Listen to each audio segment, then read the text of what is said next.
Cricket खिलाड़ी world cup में गईले छाई सबे तैन का देता बधाई। 2024 के वर्ल्ड कप गईले प्रदर्शन जबरदस्त। ट्रॉफी हो ले उठाए देश विदेश में होता नाए। साउथ अफ्रीका के हरैले सबके दिल में छाई गईले। रोहित शर्मा रोह कप्तान भारत टीम के ये कमान। भारत टीम के रहे कल्पना जीत के ट्रॉफी कइले है अपना।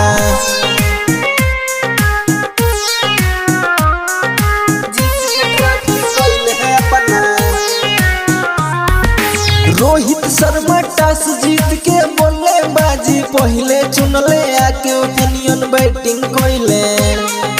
3 विकेट गिर लगातार टीम तो फसल बीच मजेदार। आउट रोहित सूर्या पंत ग्राउंड में दर्शक भइले न। आके विराट कोहली टिकले टीम के रन आगे बढ़ैले। बालर के खूब कइले पिटाई अक्षय पटेल छक्का लगाई। Music by Aditya. Bharat team के रहे कल्पना